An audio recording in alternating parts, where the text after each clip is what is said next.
my gracious. Even back in high school, Jennifer inspired more than Cambié la imagen por vender bitcoins. Come on, shake your body, baby, do that conga.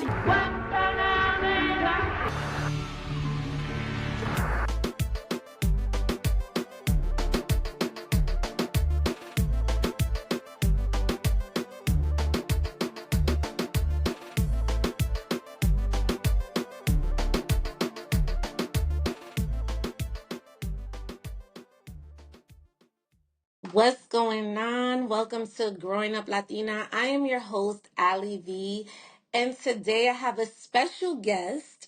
She is a friend of mine, so I'm so excited. Please welcome Jessica Rivera to the Hi. sala. To the sala. This I am so to the excited. sala. Thank you so much for coming on the show. How are you? I'm excited to be here. You know, I'm a fan of you and I'm a fan of the show. So I cannot wait to get into this conversation. Okay, so we always start with sala vibes. So tell me, Jess, what was it like for you growing up? What was the sala like? What novelas were you watching? What music were you listening to? Like, paint me that picture of how you grew up and where you grew up. Yeah, so we grew up, my first memories, we grew up in Brooklyn. So my memories of the sala is parties. Parties all the time. We were the party house. And I remember salsa and all of like the older people dancing. My parents, they are the most amazing people. And not only was there a lot of salsa vibes, but there was also like disco, BGs, like doing the hustle. That was the sala Yes. for me. Now we're approaching Thanksgiving. So what do you remember about Thanksgiving and what is that like for you like in current times? So all I remember is a ton of family, a lot of kids. We were a family of four. Plus, I have my brother and my sister from my father's first marriage, and we have so many cousins. So I just remember a lot of chaos, a lot of fun, a lot of loud people, a lot of Yes. laughing, and a lot of love. That's what I remember. And today, it's not as many people because everybody's kind of scattered. But this year, we're going to see my parents in Florida. So and my son lives over there too. So it'll still be a lot of fun. And you know how it is. It's like, get four Puerto Ricans in a room and it sounds like we're 50. I love that. I'm always bragging about your parents Mm, because you come from like this very healthy relationship. Like that's actually what you saw growing up, right? Like yes. your mom and your dad are still super in love and they're like all over each other. And I love that. Like I remember Yes. when you first told me, I was like, oh my God, what? Because I come from divorced parents. So speak to me a little bit about that dynamic and just seeing that and like what that means to you now. Yeah, so I think you're right. Many of my friends had divorced parents and you know, that's just kind of the norm for a lot of people. But for me, it was the exact opposite. My parents were not only together, but they liked each other, right? They Mm. hung out. I remember them making out like when we were kids. They still talk about, like, they still have sex, right? Till this day. They just love on each other. And to know my parents is literally to love them. I was actually at a dinner the other night on the leadership council for Big Brothers Big Sisters, and there was somebody there that knew me from when we were kids, and he was saying, "Oh my God, you have to meet her parents. Her father's amazing." So everybody that has ever met my parents love them. And just growing up seeing love, and that's not to say that they're perfect, right? Of course, they had ups and their downs, and everything that goes on, especially when you're raising teenagers. Mm. But I think they were special, or they are special. And to see the love, it's like that's what I always strive for, is the type of my parents' relationships, that's goals. For sure, goals. Yes, I Yeah. agree. It is goals. And do you find it weird when you do have friends that come from divorced parents or kind of what they say, like broken families and households, and you come from like the total opposite? So, like, just growing up, was that weird to you when you heard about divorce and what that meant for you? No, Because you it couldn't wasn't. really relate to that, I right? couldn't. I couldn't relate to it. But I think in retrospect, what I see is that there were a lot of people that were around me that longed for what I had. Right. So Mm-hmm. even like with the relationship I had with my sister, it's not the norm for a lot of people. People are always like, wow, I've never seen sisters that are so close. It's so beautiful that you guys are so close. Like, but that's just my normal, right? But I think that people have like longed for what I had. I didn't realize it at the time. It's so beautiful. I remember when you were showing me like pictures, I was like, oh my God, they love each other. I love Yeah. that. I want to switch gears really quick just to kind of really understand who you are as a person and for more importantly, like the listeners to understand who you are. What do I have to understand about your earliest years to understand the woman that you are today? Oh, that's a great question. What do you have to understand about my earliest years? Probably that I didn't do a lot of overthinking, right? I just did it, which is good and bad. And so I'll give you a scenario that it's been like my whole life. I remember I was going on a ski trip. I had never skied before. And there was a bunny slope. And then I saw all of my friends, like guy friends, they were going on the big slope. I said, oh, I'm not going on this bunny slope. I'm going on the big slope. And I got up there and I was deathly afraid, which is not normally like me. I kept on sitting down, but that's me, right? I'm just going to go for it. I'm going to think about it later. But that isn't always a good thing. But I will say that I feel like that is what has helped me get to where I am today because being in corporate, if I would have overthought, oh my God, I'm leaving this big company. Oh my God, I'm leaving this big job. I'm leaving this big title. What if, I would never be here. I would never So be here. I would have gone back to corporate. where does that fearlessness come from? Like where have you first seen that representation of I that? don't know that I did, to be honest. I probably what you're making me think about this, and maybe it's because I felt safe, because I had people to lean on, because if worse came to worse, I have a support system. It could Mm-hmm. be that. And I feel as though I always felt like my sister kind of played it a little bit safe. So maybe that kind of was comforting for me, right? That was like a good thing. So it gave me a little bit of the space and the room to take chances. But I also felt that when I'm thinking back, I think I also felt like I'm just going to do it and figure it out after. Like that I felt resourceful enough that I could do it. And Mm. that's in anything aside from me today. I feel like I've always been that way. I feel as though there was a time in my life, probably when my sons were younger, that then it got scary, right? Then it was like, then there was a lot more to lose. And it wasn't only Right. me. So I think at that point it was a little more nerve wracking and it was only me, right? So it's funny because I have this great like representation of a relationship, but that has not been my situation, which is weird. It's Right. like, what happened? My therapist has yet to figure that part out. But I will say that I think having a strong support system allowed me to take chances on myself.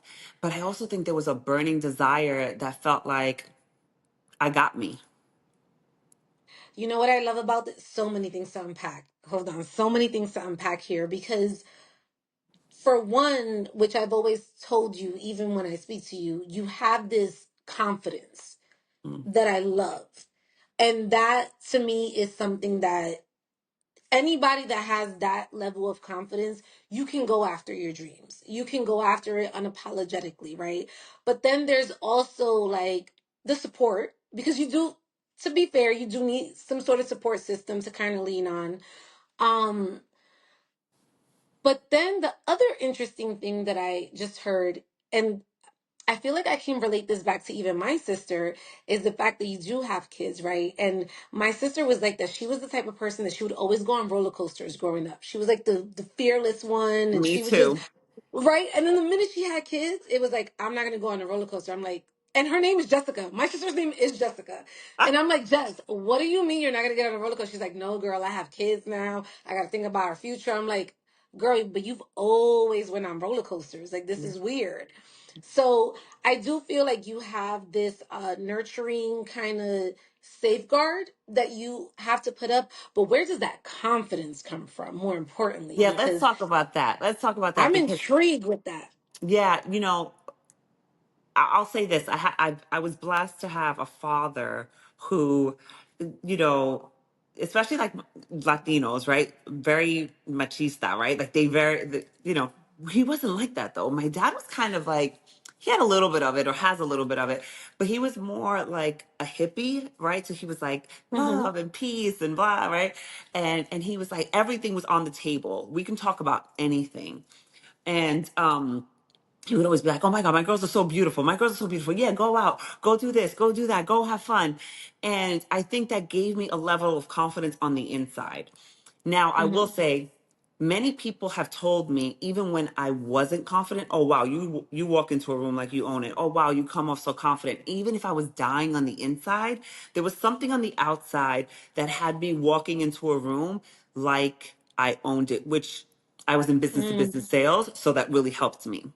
But there's a big difference between what people see on the outside and what you feel on the inside. And so right now I'm an executive coach and a business consultant, and I really help people match all of their accolades and what other people see on the outside to what they feel on the inside, because that was me. And when I truly understood my power, and everyone has this power, right? The power of their words, the power of how they make other people feel, their influence, the power of their presence, how they show up. That's where, to me, that's where true happiness comes from. And that's when we can step into our bigger and greater purpose. So I once heard, and I'm interested in hearing your definition of it, but I once heard from Mel Robbins, who I absolutely love and admire. She was saying confidence is the action that comes, well, confidence is the result of the action that you take, right? That's right. So people will say, well, in order to be confident, you just have to feel it. But what does that really mean? So she has this theory, like in order for you to feel confident, you have to take that action step to then feel the result of what confidence would feel like. So I'm interested in Mhm. knowing, what is your definition of confidence? Well, I would agree 100% with Mel Robbins, right? So confidence comes from action. Think about this. Think about the last time you were afraid of something, whatever it is. The fear is it can be so overwhelming until it actually happens. And then you're like, oh, wait, this is not so bad, right? It could be anything. It could, for example, right, when I was in a relationship, I would get like anxiety having to spend time with his family. But meanwhile, they're the best people and it's so nice. But you're making up a story in your head and you're allowing yourself to live in that story and your body's living in that story. But so that's why I feel like when you take action, when you understand that, okay, it's not as scary to speak up, it's not as scary to show up, it's not as scary. And I like to say, like, stop making it all about you. When Mm. you put yourself in service, it gets a lot easier, right? So it's not about me. I'm going to show up and I'm going to want to give love. I want to spread love. I want people to feel good. Now it's not about me anymore. Now I feel less scared. Now it's about you. It's about me making you feel better. And guess what? I get that back. Yes. I love that you said that because it makes sense. Like I always say, when you are of service to others, it's something happens, right? Where it's like you just feel good about it. That's why they always say, like, try like Thanksgiving is coming up. Like try like feeding the homeless. Try like donating your time because it ultimately like makes deposits into your spirit bank, which I feel like can uplift you. Making Talk deposits to me. I into felt like you your were gonna say something. yeah, deposits into your emotional bank account and your spirit bank, as you said, right? Because when you give and someone else feels joy, you feel that energy. There's an exchange of energy there. It's like, think about it. Whenever anybody has asked you to do a favor and you're happy to do it, it's like it brings you joy. It's like they trust you. So Right. I think that if we could get a little bit outside of ourselves and realize that, okay, if I'm feeling this nervous, let me just put myself in service. How am I going to make somebody else feel? How am I going to do something? And like you said, when we're in action, that chips away at that negative voice inside of our head that we all have. And that's what we want to do. We want to chip away at that negative voice inside of our head and remind ourselves, wait a minute. And many times we've been here before. We've been this scared before. We've been this nervous before, and we've overcome it. So when you can reflect on your own accomplishments and remind yourself of your own greatness, then all this stuff gets a lot easier. It's like, oh, wait a minute. I had that challenge before and I made it and I'm going to do it again. That's right. That's right. I always say, and as corny as it sounds, you really do need to do like one thing every day that scares you. Like recently, I took a public speaking course, and that freaked me out. And people are like, but you have a podcast. I'm like, no, this feels natural to me. This, I'm in my bag here. But when I have to speak to like a hundred thousands of people, now that is where I'm like, whoa, what's happening? What are some of the tips that you can give Yeah. for someone that is trying to find confidence, maybe their mindset, because it is a mindset thing. And I do want people to understand that. Like, it's a total mindset switch that you must have. Yeah. And so just speak on that and some of the tips that you can give on how to gain confidence.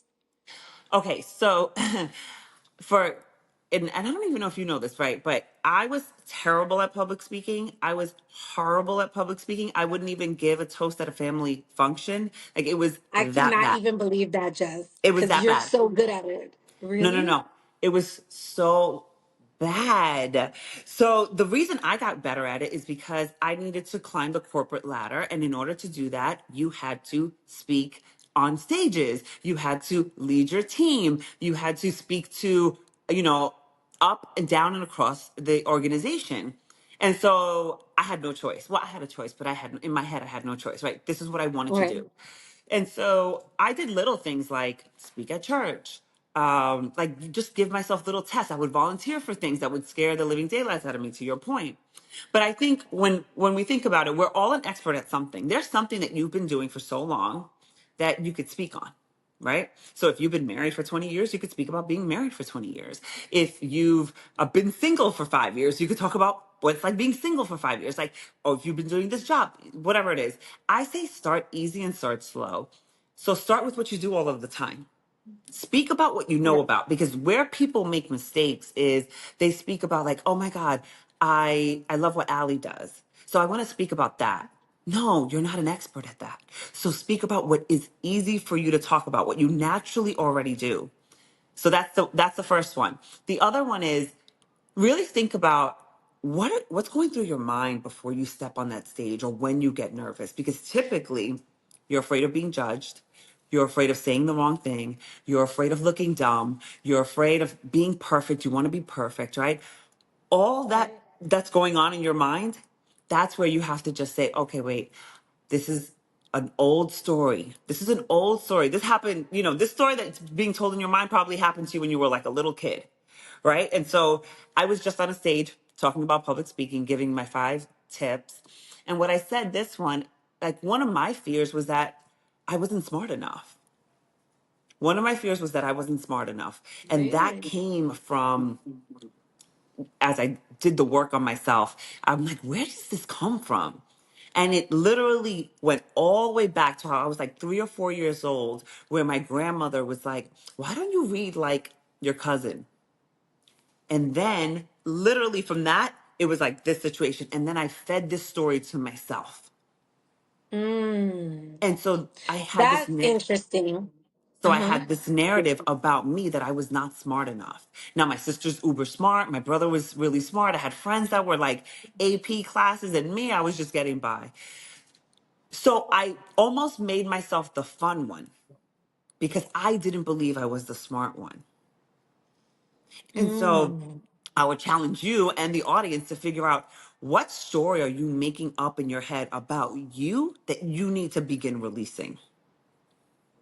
I love these type of conversations. Anyone that's listening, if you do not check out Jessica on Instagram Live, okay, because she talks about this all the time actually, and she kind of walks you through this process of like how you can begin to really paint a different narrative for yourself. Really, that's really what's going on. It's rewriting your own story because yes, to your point, oftentimes you grow up and you are consuming a lot of opinions, right? And sometimes, like I always say, it be your own family, it be your own team that will tell you these things, and it's not true.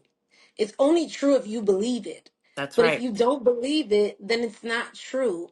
And so I just want to share that little tip because growing up, even for me, nobody in my family to this day does what I do. Nobody does podcasting.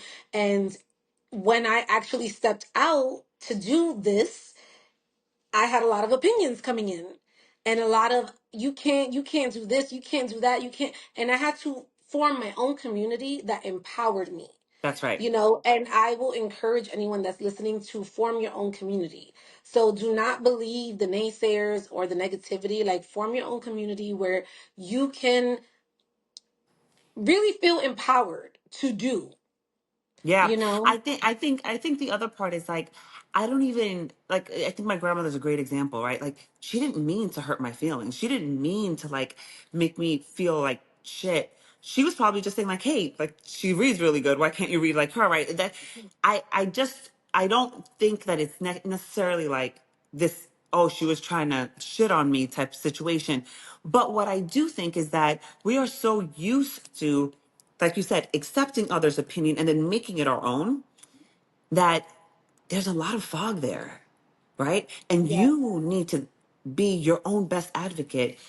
And my favorite thing to do is help you step into your power. Because I believe that if Ali, you step into your power, me, I step into my power, another one, another one, another one, we all will uplift each other. And I think as Latinas, it can be really challenging because I feel, even though I didn't even grow up in this household, but I grew up in the culture that we're told to speak when spoken to, right? We have to serve everybody else first because that's what makes you a good person. Serve your uncles, serve your brothers, serve your That's dad, right. serve everybody first, then you come.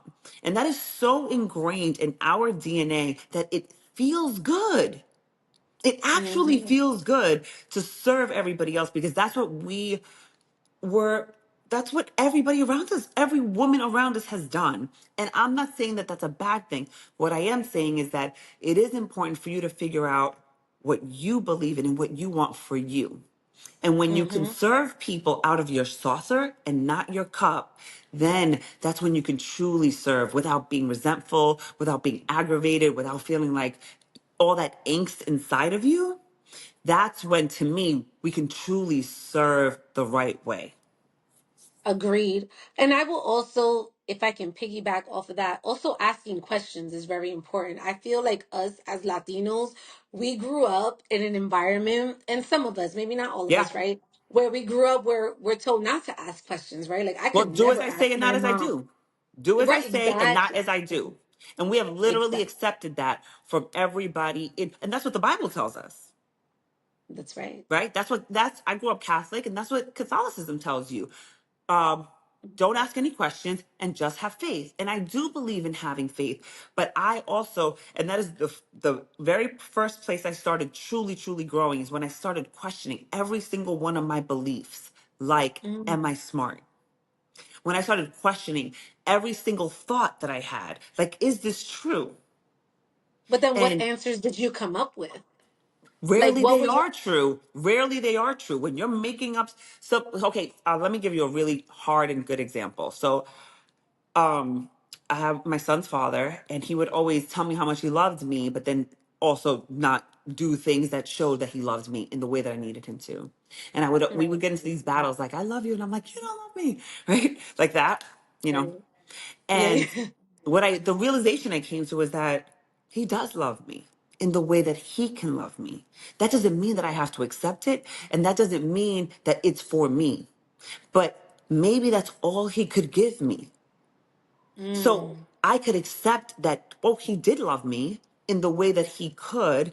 And guess what? That actually feels better to me. That, you know what? There was so much love there. It just wasn't the way I needed it. Right? So that feels so Hmm. different. Instead of being like, oh, whatever narrative it is in your head, like he didn't love me or he cheated on me or he did this on me and wanted to manipulate me or whatever it is, right?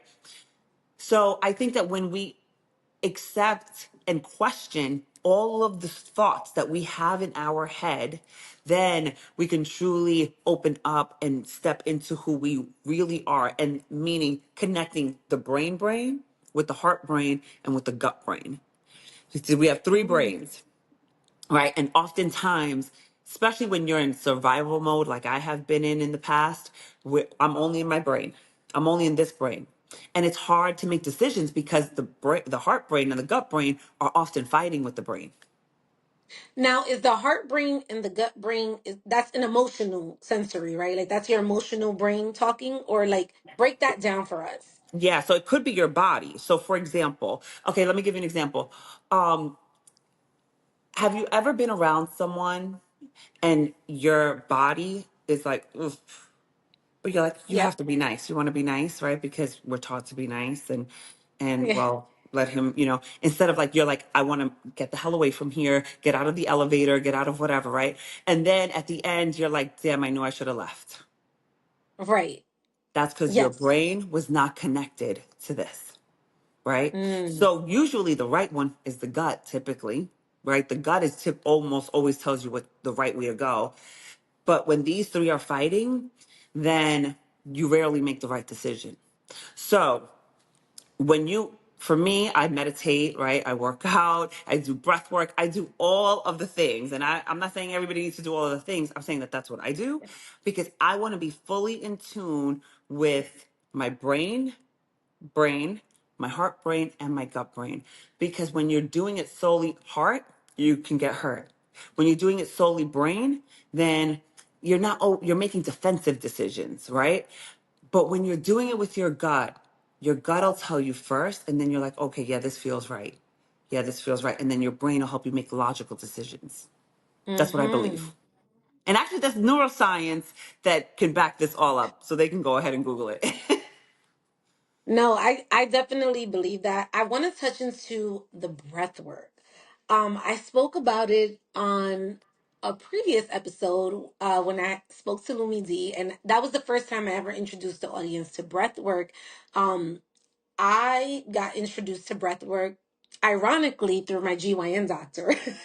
Like she was just like, "Girl, you need to breathe. Like you need to I love chill. that. I love You that need for to you. like yeah, like she was, my to give you guys some tea, guys. So my GYN doctor is a holistic doctor. Mm, And she is not only a GYN, but she just is a holistic doctor in whole. So what that means is that she is not quick to prescribe medication, whether it's for depression, for anything. She's just not that type of doctor. She is a doctor that believes in practices, whether that's breath work, EM therapy, like that is kind of like her thing, meditation. And so when she did my blood work, she said, "Hey, you know what? I'm looking at your blood work and it seems like you have a lot of anxiety and you could be a bit depressed. Is everything okay? Are you taking your vitamin D? Like, what's going on?" And I was like, "Yeah, I do feel a little anxious. I do feel a little depressed." I'm like, and immediately my mind said, "Well, what can you prescribe me for this?" And she was like, "Oh no, girl, I don't prescribe anything. mm, However, I have a breathwork class on Saturday. You should attend." Anyway, long story short, this class was life changing for yeah. me. Yeah. And now I don't even start my morning. Like, I would rather be late to work than not do breath work. And so I want to talk to you about like what breath work has done for you. How like what was your first introduction to breath work? Yeah, so I've been meditating for a very long time, but breath work is relative. Like I've done it on and off, right? But this has become a new practice for me, and so I absolutely do breath work almost every day, and it has truly. See, here's the thing: if for those of you who haven't read it, you should go read "The Body Holds the Score." And so our body holds a lot of stress, right? Our body holds stress from forever ago. And so we have something that's called the pelvic floor, and that's our root.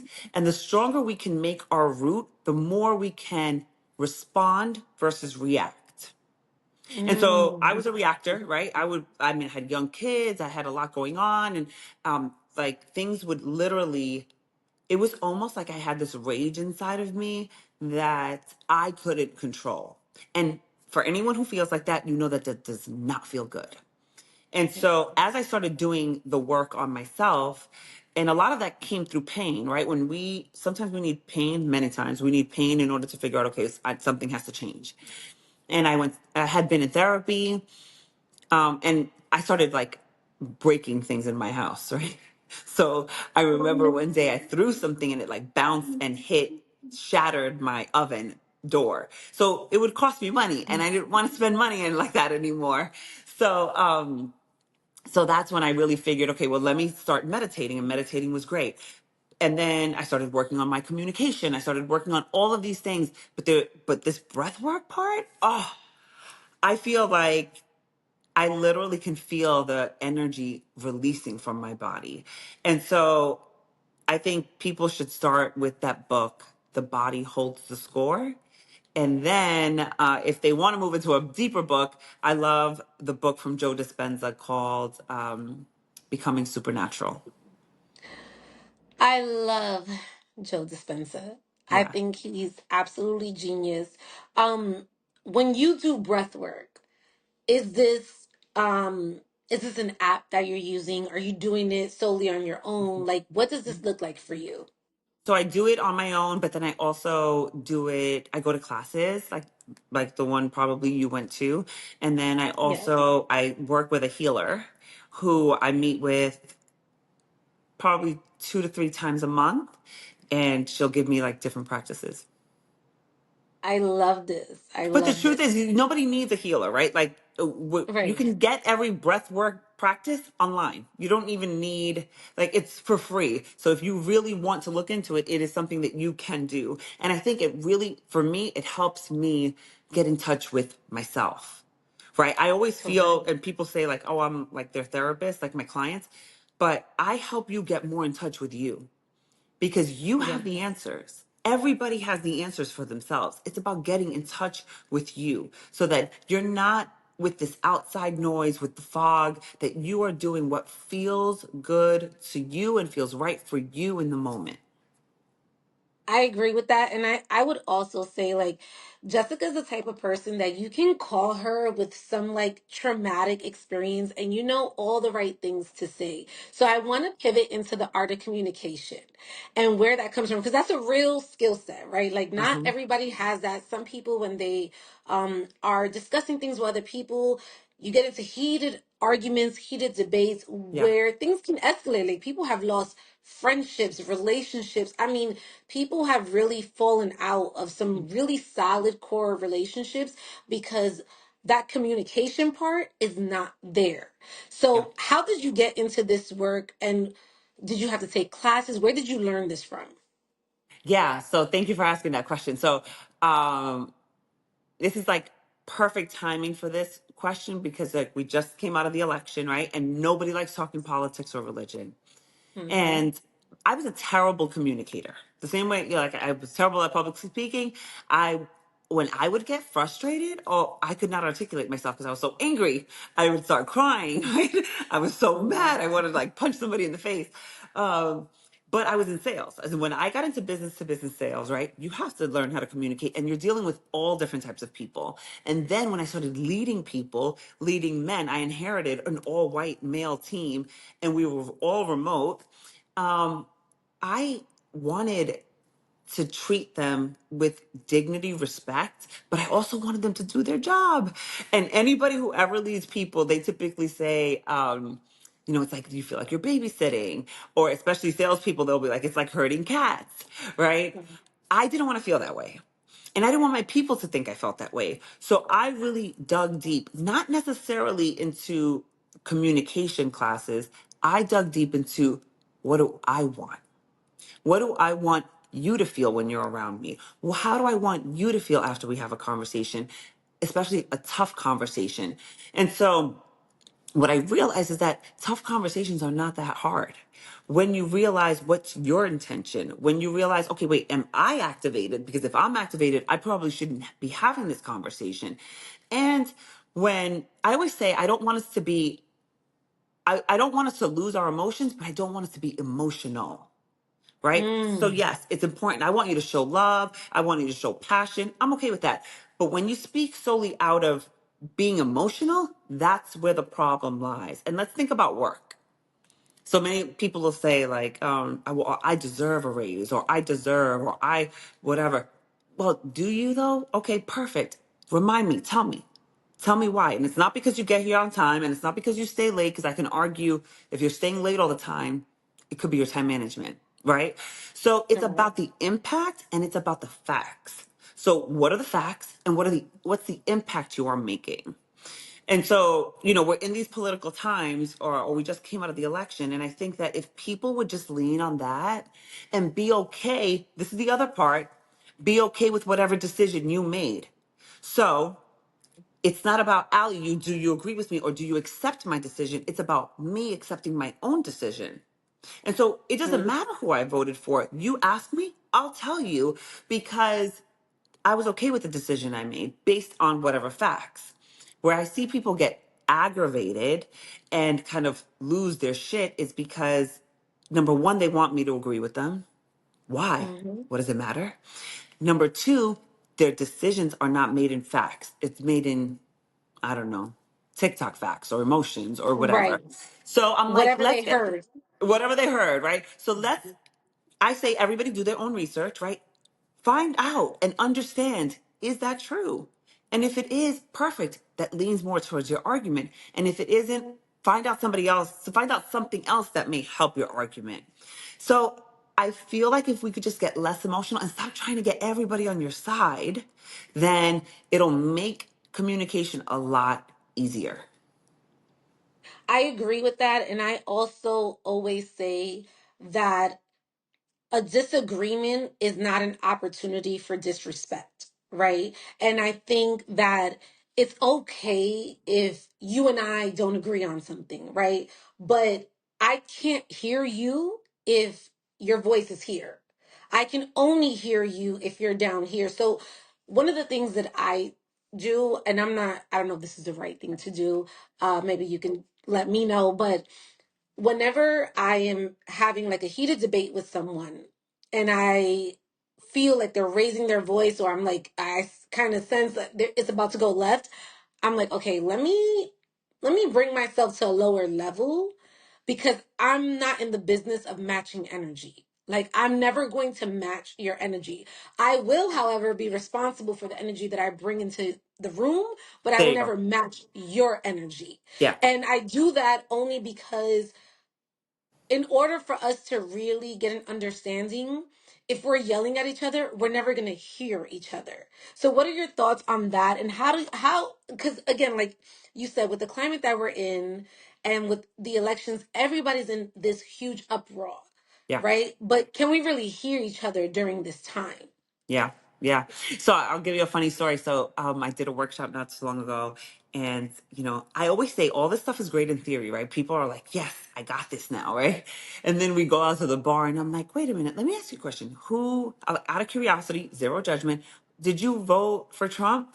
And she was pissed. She was like, right now, Yeah. of course I stayed calm, and we had a conversation about it. And she ended up saying in the conversation, like, I'm so happy that we can have this conversation so open, but she was not open.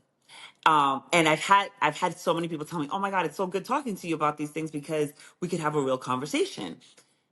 Now, to your point, I do believe when someone's like really hot, yes, you coming down a couple of notches is helpful. I think the other thing is asking them, hey, why are you so upset? Let's stop for a moment.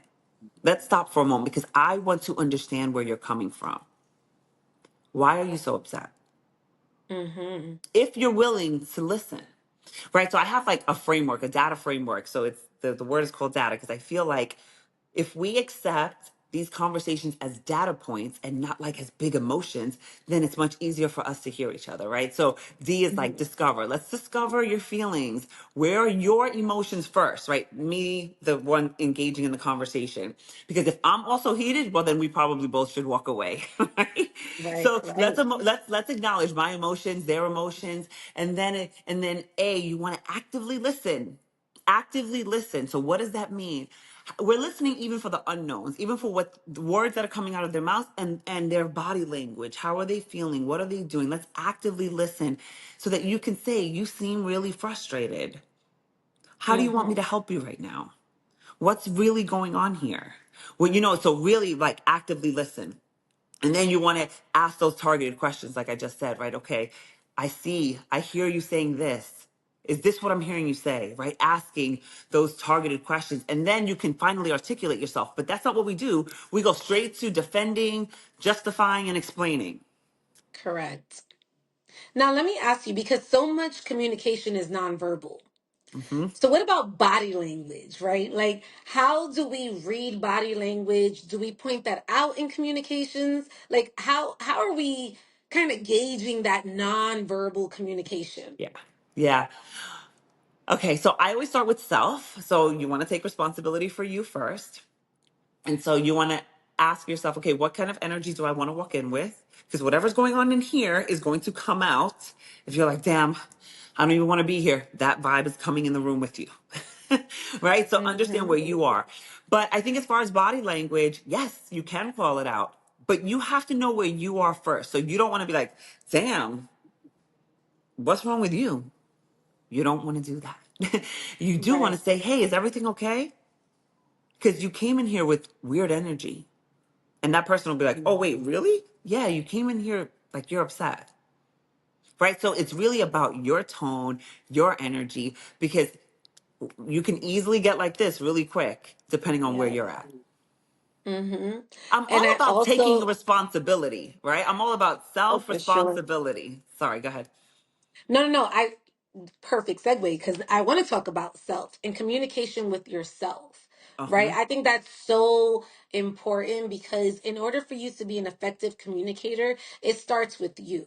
Yeah. So, what are some of the communication skills and or tips that we can have within ourselves? Because Hmm. I believe wholeheartedly that communication with yourself is the most important communication you can have. It is So talk to the me about most that, Jess. important. That's right. I have a group coaching program and it's called Communicate to Lead. And you start with how you communicate with self.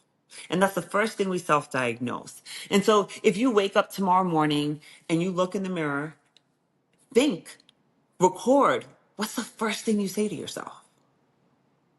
Where I'm at the retreat house. We're having a retreat this weekend, and Yes. there's a big mirror right here. And so when the girls come in tomorrow, our first exercise is going to be staring at yourself for 60 seconds and recording every thought that comes through your mind and writing it down. Then they're going to have to look at each other and record what they see in that other person, because Mm, many times what I see in you is not necessarily what you see in yourself. I work with C-suite executives that are like at the top of large Fortune 500, Fortune 100 organizations. And then in my retreats or my workshops, everybody comes to them, including like the person who runs the carpenters union, the police officer, like everybody. And we all share very similar issues. That's what I love about the work that I do. And it doesn't matter if you're white, male, CIO of global organization, or if you're the cop that's on the beat in Long Island somewhere. All of right. us share very similar struggles, like the one you just mentioned. And it does go back to acknowledging what they are, right? Okay, so I look at myself, what is it that I think? And then start asking yourself, well, is this true? It probably isn't, right? Whatever it is that that has you feeling imposter syndrome. And I think we need, how we normalize, I'm my own worst critic. Everybody said that. Okay, Yes. well, we're going to remove that from your vocabulary as of today, whoever's listening, including you. We're removing that from the Yes. vocabulary today, and we are going to be our own best advocates. We're going to be our cheerleaders. We're going to talk shit, like we're going to talk that shit, right? We're going to talk about how dope we Yes. are. And I think that the more we can normalize the greatness that we do, then it becomes easier to talk about. Then we start even believing it because it's a fact. You do have an amazing podcast. You are an amazing person. You have done dope shit. Talk about it. And the easiest way to talk about it is by inviting other people to talk about their greatness. Because I'm dope as fuck, and I want you to tell me how dope you are.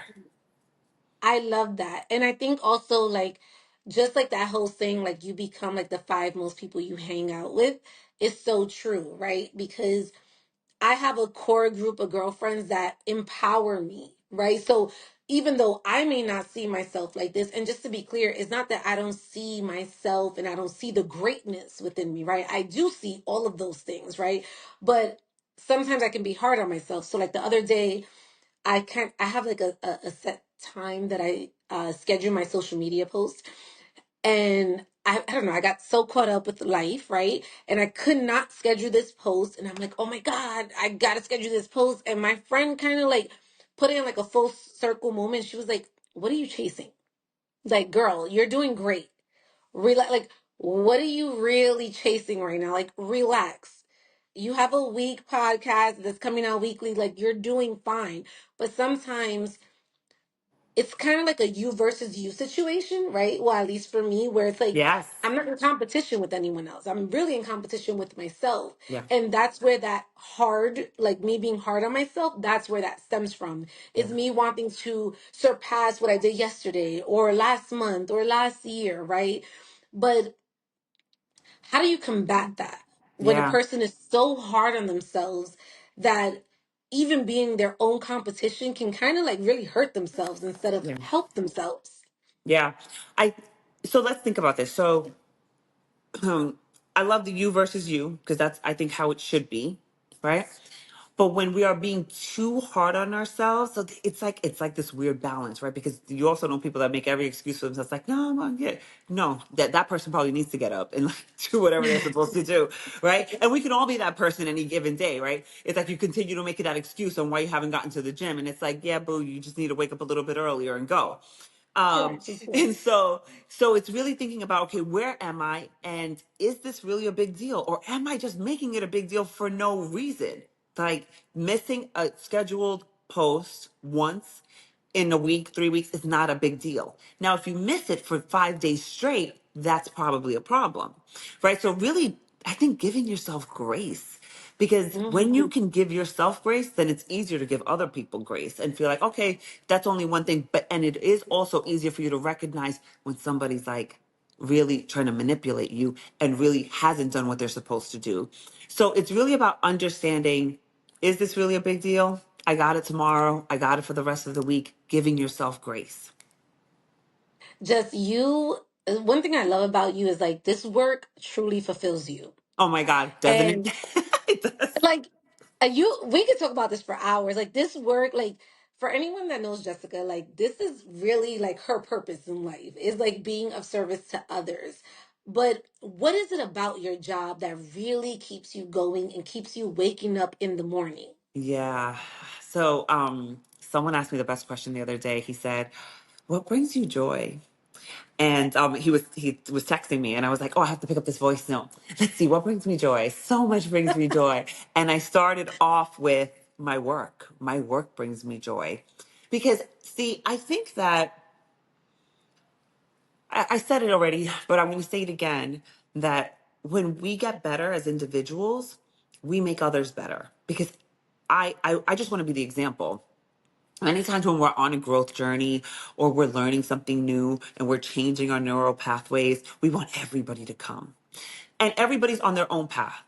But each individual, you get better, you get better, you get better. And especially leaders, people leaders, the people they serve also get better. And so I just feel like, oh, my impact is even greater. And by the way, and I say my impact, like nobody has to give me accolades. I know that I'm out here changing lives because I can feel it. Because when I'm speaking on a stage of hundreds, a couple hundred people, there's people crying. Like I'm just like, oh my God, I am touching people. Like that feels amazing for me, and I know that that feels amazing for you, whoever you are. And so I just feel like I'm doing good in the world, and I just love that for me and for them. One thing about Jessica that I will say is, boy, you really believe in people. And that's one thing that I will say about you. Like, if you don't believe in you, Jessica will believe in you. Like, Yeah. you see something in people that they can't quite see in themselves. How do you bring that out, right? Like, you are seeing something that someone hasn't caught on to. So like, how do you then begin to maneuver in that space where you're now bringing this out in Uh, them, where they can now see themselves in the mirror and say, hey, I believe in myself now. yeah, you're making me tear up because I get so excited. But I Oh, I feel as though I love you, Jess, by the way. I I do. I love it so much. Um, I think that it's important because I work with a lot of people of color, and I think it's important for us to speak our truths and to step out in traffic and to stop following the fucking rules. I do believe that that's Yes. important. Um, and again, I just feel like when we get better, we'll all get better and all of that. But I will say this: I have no problem cutting people off too. Oh, talk about I have that. no problem cutting That's, people off too, that's because right. I think that, I used to be one of those people that was like, everybody, I love everybody. And my sister would be like, mm-mm, that person's no. And then it would take me a while to figure that part out. And so when Right. I got in touch with my brain, heart, brain, gut, brain, it makes it easier. My cutoff game is a lot quicker. And it doesn't make them bad people. It makes them not for me. And so I'll give you an Hmm. example. I have an amazing network of people.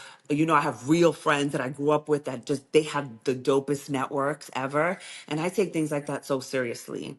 And so I know as I continue meeting people and I'm out there, I need to curate the people that I allow in my space. And trust me, I allow a lot of people in my space because I do love people and I believe in people, like you said. But it's getting easier and easier for me to figure out, okay, who is really my person? Who is an opportunist? Who just wants me for whatever, the access I have, or maybe just to do it. And none of this means that anybody is bad. That's just not how I run my business. My business is Correct. heartfelt. My business is, I'm going to help you where I can help you, and I'm going to give as much as I can give, and I'm going to, sell my products and services the way I sell them. And whoever doesn't like it, that's okay too. You see what I'm saying? So I think I have a big heart. I want to give love to a lot, but I also conserve my energy because I can't, for me, it's not a give, give, give. There's my relationships, there's a two-way street, including the ones with my children. It's not, I'm pouring and I'm giving and I'm giving. That's not it for me. It's, there's reciprocity here. Right. What has being a mom taught you? What has been the biggest lesson there? Oh my God, so much. Now I'll cry for real. Now I'll cry for real. So, I think I told you, right? I'm going to be a grandmother. Did I tell you this? No, this is like Yes. breaking news. Yes. Congrats. I'm going to be a Yes. grandmother. My son is 29 years old and he's having a daughter, which is so exciting. And then I have I love it. a 22-year-old son. And so they've been my biggest teachers, right? Because I had to learn how to be patient. I had to learn how to allow them to fail. And you would think I had a kid at 19 and that I was like the cool mom. I was not. I was like the strict rules. And then I was strict rules and then I would let them do whatever they want. And then I was strict rules. So I was all over the place. It was very confusing for them, I'm sure. Um, but the biggest thing I'm proudest of is the relationship I have with them. Ah, I love that. I love that. And I love that because, you know, it's different with you and I. We speak about it often because I come from divorced parents and I have such an amazing relationship with my mom. Like, I don't even play about moms. Like, Yeah. I can't even handle a friend that talks shit about their mom because I'm like, I can't relate to that. Like, I have such an amazing relationship. I think my best communication skills happens with my mom because I feel like my mom is the person that really listens to me the most. Yeah. I feel like She's your I've safe now space. she's my my mom That's just the trust. The trust is yes. built.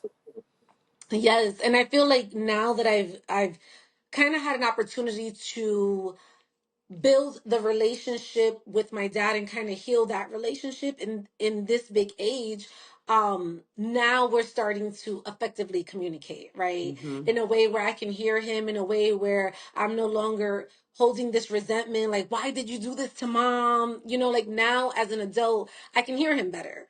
And Yeah. now he's explained things to me where, like, I get it now, right? Like, we're all adults here, we're all human beings, we make Yeah. mistakes. What has been, I guess, your biggest failure in life that has taught Mm. you your biggest lesson? Mm. This is such a good question. I'll say my biggest failure has been, I'm trying to think of the right word to say it. It's like, it's almost like not betting on myself, but not necessarily in work. It's more in relationship, right? Because Mm, I feel as though I kind of waited for something that I knew wasn't going to happen.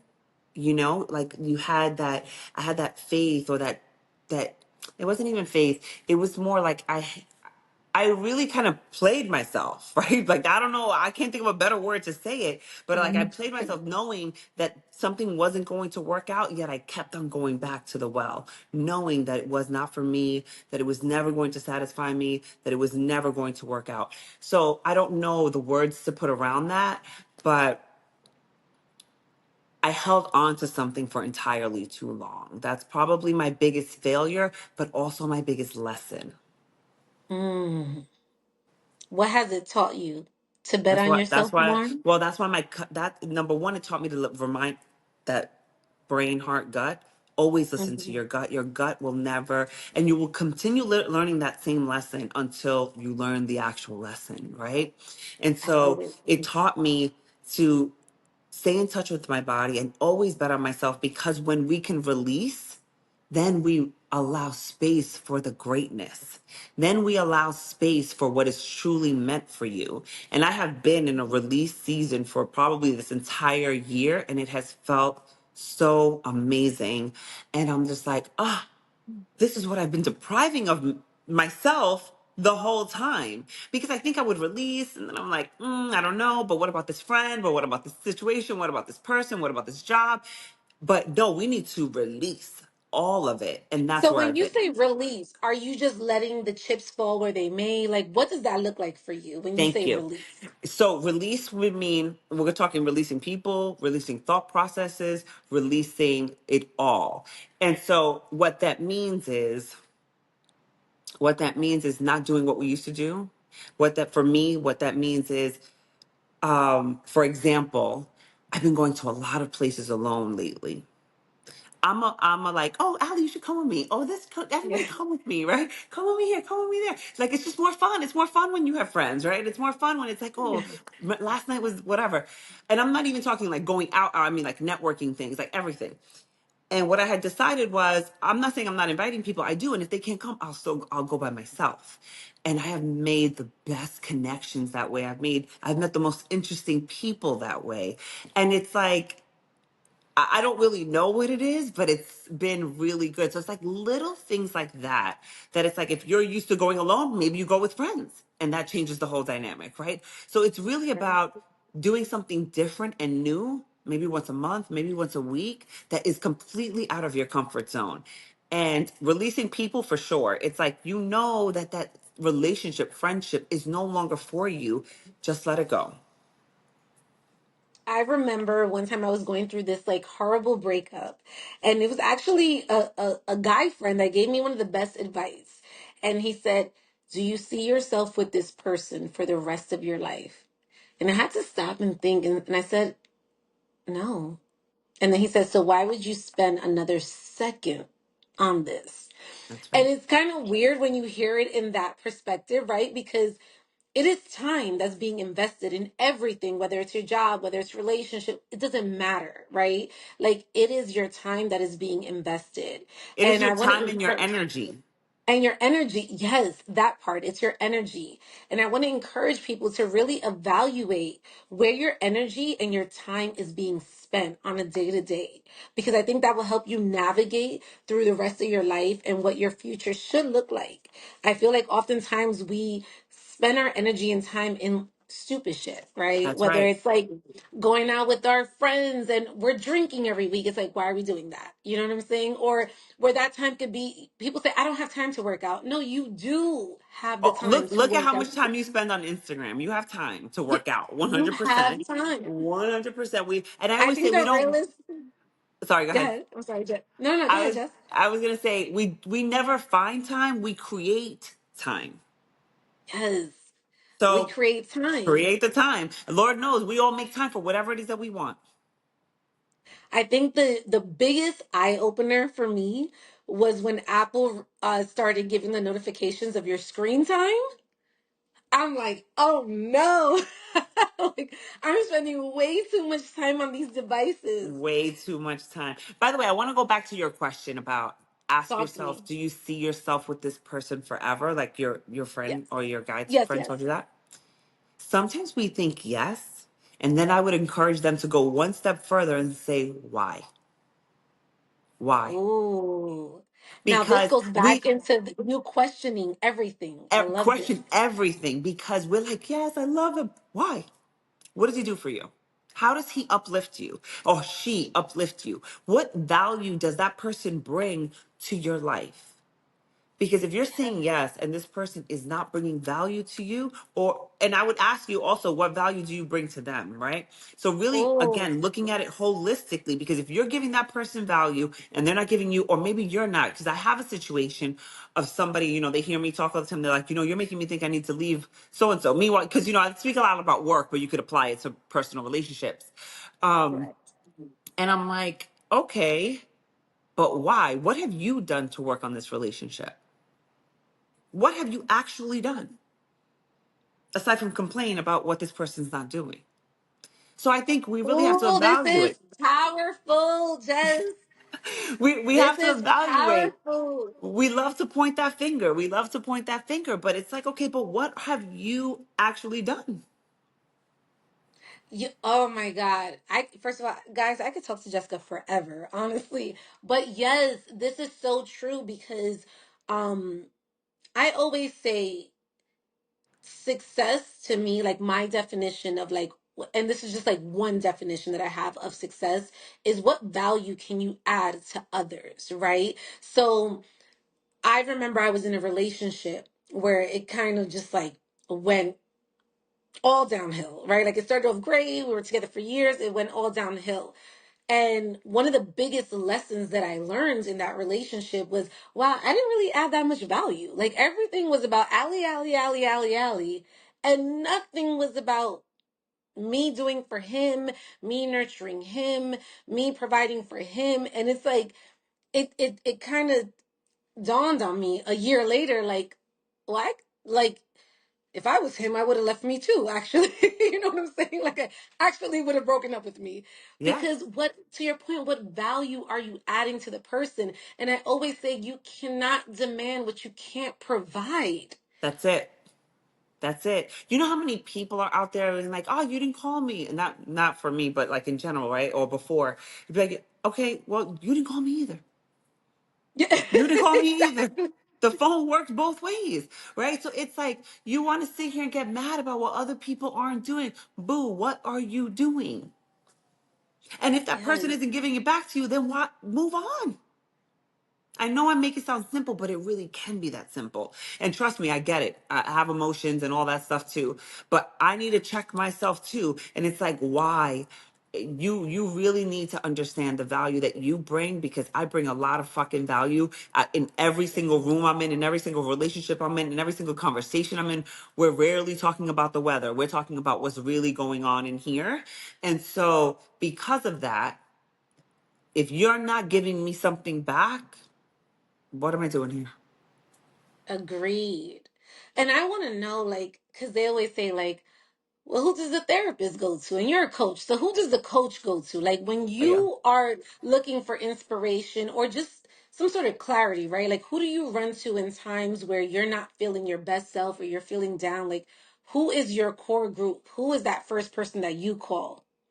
Oh, every time will be my sister. My sister is my best friend. She's like my soulmate. She's like my everything, right? It's like everybody's always like, "Is your sister coming?" Yes, she'll be here. She'll always be here, right? If she can make it, she'll always be here. She is my rock. She's my go-to. And of course, I have my practices, right? I have my breath work. I have my meditation. I have all that. I go to my healer. I do meditation. I mean, I do yoga. I move my body. So it's really I really try to make it so that I never get to that breaking point anymore because I've done all of this work right before I could even get there.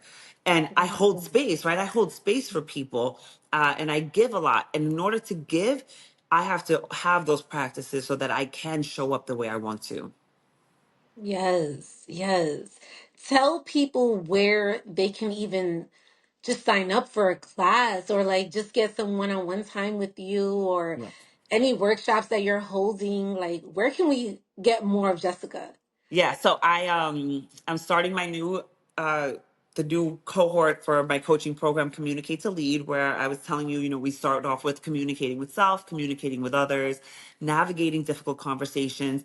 I I often talk about the elephant versus the bear. Most people want to leave that elephant in the room, and I'm always like, no, we need to poke the bear, but you need to know how to poke that bear. You can't just go ahead and poke the bear. So managing difficult conversations, presenting and persuading, and then we end with public speaking, where everybody does like a presentation for themselves. It's a lot of fun. Um, and then I'm also doing 2025 success workshop where we set goals, but we don't set goals like some random people set goals. Like we, what I love about my work, I get to do it my way. And my Mhm. way is deeper. We're pulling back the onion. I'm asking those difficult questions. We're really working to align goals, real goals, with who you truly want to become. Who do you see yourself as, right? I have a goal of who I want to become. I think I'm great now, but I see a vision for myself where I'm even calmer, where I'm having even more, where I'm being even bolder, where I'm speaking on bigger stages, right? So, how does that person show up today to make sure that I get there?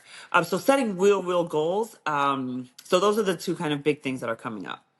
And then, of course, I'm And always I, doing retreats.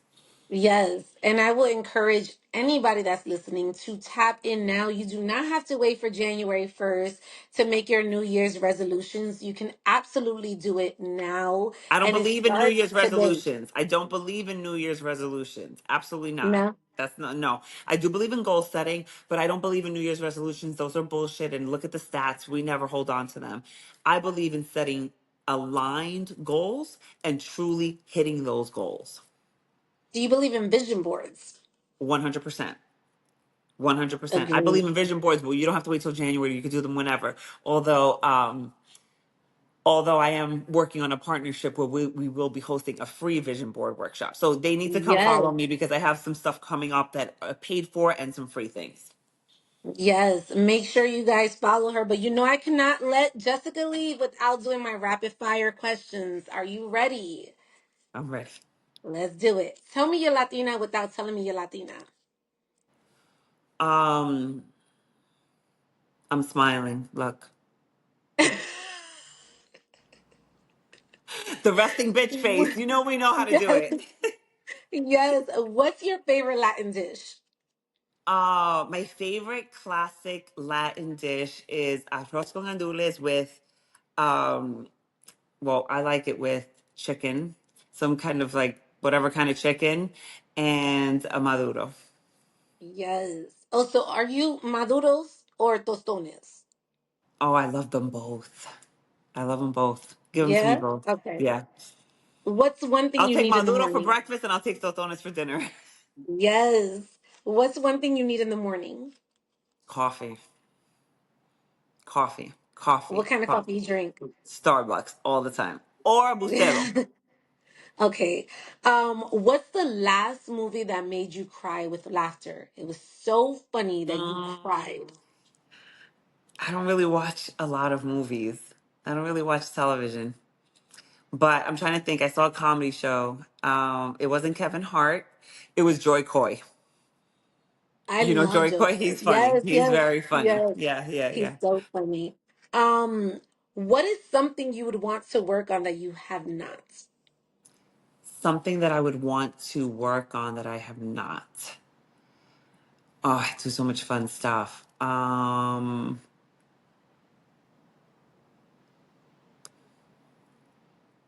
Well, I'll say somebody that I want to work with that I'm in the works working with. How about this? I want to be on Good Morning America. I'll put it that way. Yes, yes. If you had an opportunity to have the Last Supper with three Latinas, dead Mhm. or alive, who would they be? I'm gonna say Celia. I know everybody always says Celia, but I'm going to Everybody say says push. She's at my dinner table too. Um, I'm gonna say Rita Moreno, of course, Ah, right? She's love like her. hello, and Sonia Sotomayor, the judge, Yes, the yes, federal yes. judge. Yeah, yeah, yeah. What does it mean to you to be Latina? It means love, right? We give so much love. It means spicy. It means that we love hard, we give in a big way. And for me, it means it's time for us to step into who the fuck we are. Yes, yes. What is this chapter of your life called? Um, this chapter of my life is called Audacious. Ooh, you see, that's that communication skills. I love this. Um, Finish this sentence. Growing up Latina is Growing up Latina is growing up Latina has got to be the best because we are everybody's type. yes, yes. Thank you so much, Jessica, for coming on the show. Please let everybody know where they can find you and tap in. Let everybody know your Yes. socials and all that good stuff. So you can always find me at Coach Jessica Rivera on Instagram. I'm also on LinkedIn, or you can head over to my website at jessicarivera.co. Jess, thank you so much for coming on the show. I literally love you so much. I always say when me and Jessica met, it was like somebody opened up a box of instant friends and we just became instant friends.